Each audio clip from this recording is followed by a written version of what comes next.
Imagine a plush toy that's part forest elf and part tiny vampire.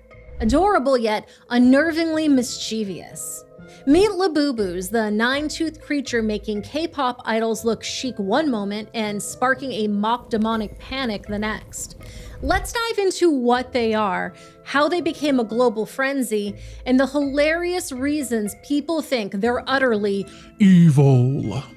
But just in case you're one of the lucky few who don't know what Labubus are a collectible plushie created by Hong Kong artist Casting Lung, I hope I said that correctly, for his storybook series The Monsters, a whimsical ensemble inspired by Nordic folklore. The central character, Labubu, looks like a fuzzy elf crossed with a gremlin, sporting 9 sharp teeth, big round eyes, and pointy ears.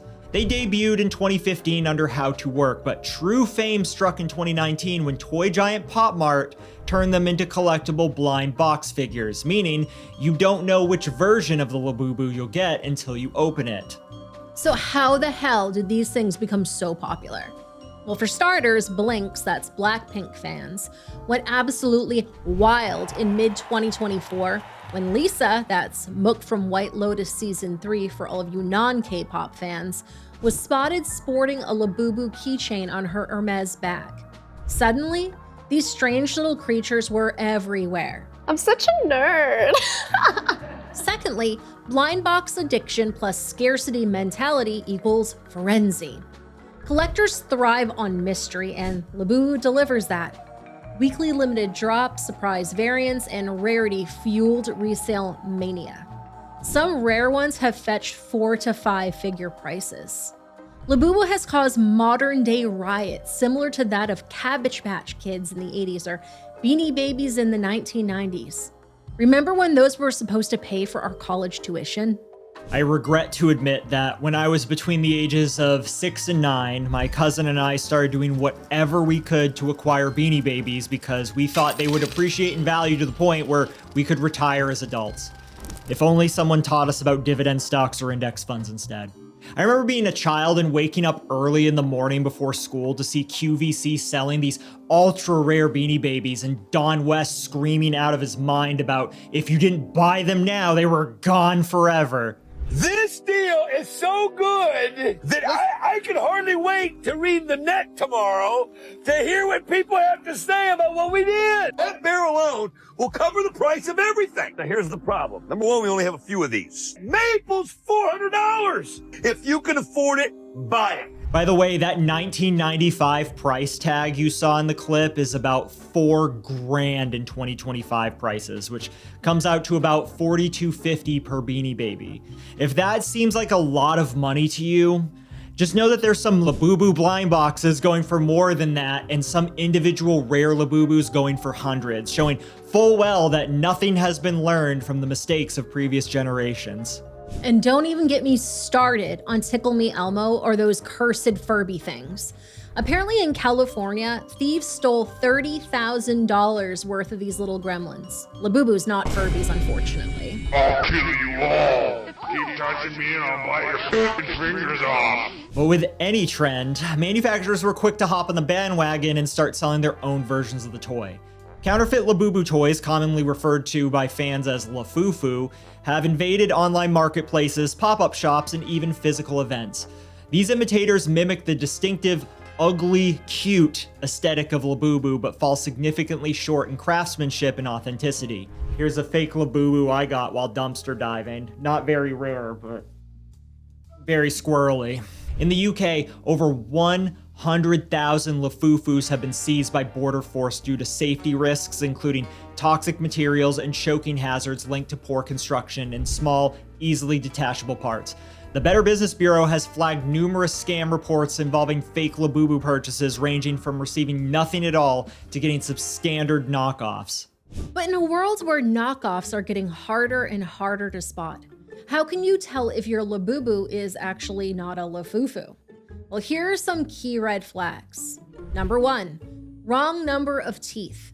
Genuine Labubu dolls always have 9 pointed teeth. Fakes sometimes have 10 or even fewer.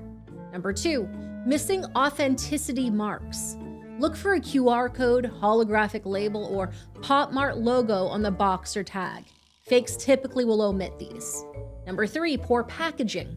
Authentic boxes often have embossed lettering and a sleek finish, whereas fakes may appear dull or incorrectly printed. Number 4, strange colors or finish. Labubu's signature pale peach facial tone should be met. Inconsistent blush, coloring, or fuzzy texture can signal a fake. And finally, number 5, the UV foot stamp. Real ones glow under a black light. This is often absent in counterfeits. Now, I have this pumpkin Labubu that I managed to snag off eBay a few months back. It's got the 9 teeth, but I have no idea whether it's real or fake, and honestly, I don't care that much. I was going to hang it from my rearview mirror, but the way things are going, that's just asking for a smash and grab. Now, some folks have highlighted Labubus as the result of the evils of consumerism, as if people criticizing it talk like they are exempt from participating in consumerism in America. Likely the same kinds of people who called themselves non-conformists in high school. Oh, fashion has become way too corporate. I'm gonna shop at Hot Topic. Anyway, a photo of Labubu was placed on Karl Marx's tomb, and that has gone viral on social media. In the photo, a toy is placed at the foot of the grave in Highgate Cemetery. According to one commenter, leaving a Labubu, a symbol of capitalist excess and consumer fetishism, on the grave of Karl Marx, the fiercest critic of capitalism, is like leaving a Gucci handbag at Gandhi's grave. While another chimed in, that's just Comrade Labubu. It discovered its purpose and seeks to correct that damage its creators have caused. Comrade Labubu has dedicated itself to the liberation of the working class and came to Marx's grave seeking atonement. That's not Comrade Labubu. We already have Comrade Labubu at home, and its name is Cheburashka.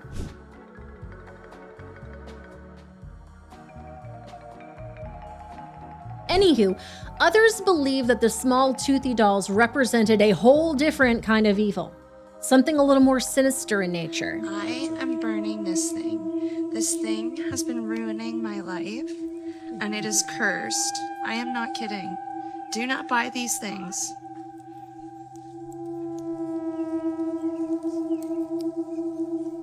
And some weirdo parents are actually following this advice and burning their Labubus like they're a stack of Harry Potter books. If you haven't guessed, there's a conspiracy theory circulating around TikTok that Labubus have demonic origins, with some going as far as to claim that they are in fact the demon Pazuzu. Now, Pazuzu comes from ancient Mesopotamian mythology, dating back at least 2,500 to 3,000 years. He was considered the king of the wind demons and the bringer of storms, drought, and famine. Basically, if your crops failed, you could blame him. And he wasn't a looker either. Picture this: a human body, a lion or dog face, bulging eyes, a beard, wings, eagle talons, and even a scorpion tail. However, Pazuzu wasn't entirely bad news bears, allegedly. In a strange twist of demonic logic, he was also invoked to protect pregnant women and infants, usually from another nastier demoness named Lamashtu. So yes, he might starve your village, but he'd also babysit your kid, as long as it annoyed his enemies. So to sum it all up for you, I trust the demon Pazuzu more than I trust any of the parents that we cover on the Misery Machine. I mean, what's a fad without some good old Satanism. And I mean, this thing kind of looks a little satanic, don't you think? I mean, people think Halloween is satanic. Remember when Pokemon and Magic the Gathering first hit the scene and people were freaked out that these were signs that Satan was corrupting the souls of children? Hell, I remember when I first started playing Dungeons and Dragons and members of my extended family thought I had joined a Satan worshipping cult. Dungeons and Dragons. Satan's game. Your children, like it or not, are attracted in their weaker years to the occult, and a game like D&D fuels their imagination and makes them feel special, while drawing them deeper and deeper into the bowels of El Diablo. Well, Labubus are no different. Per LabubuIsSatan.com, Labubus are demonic, protect the children, and open your eyes. The return of a Mesopotamian demon.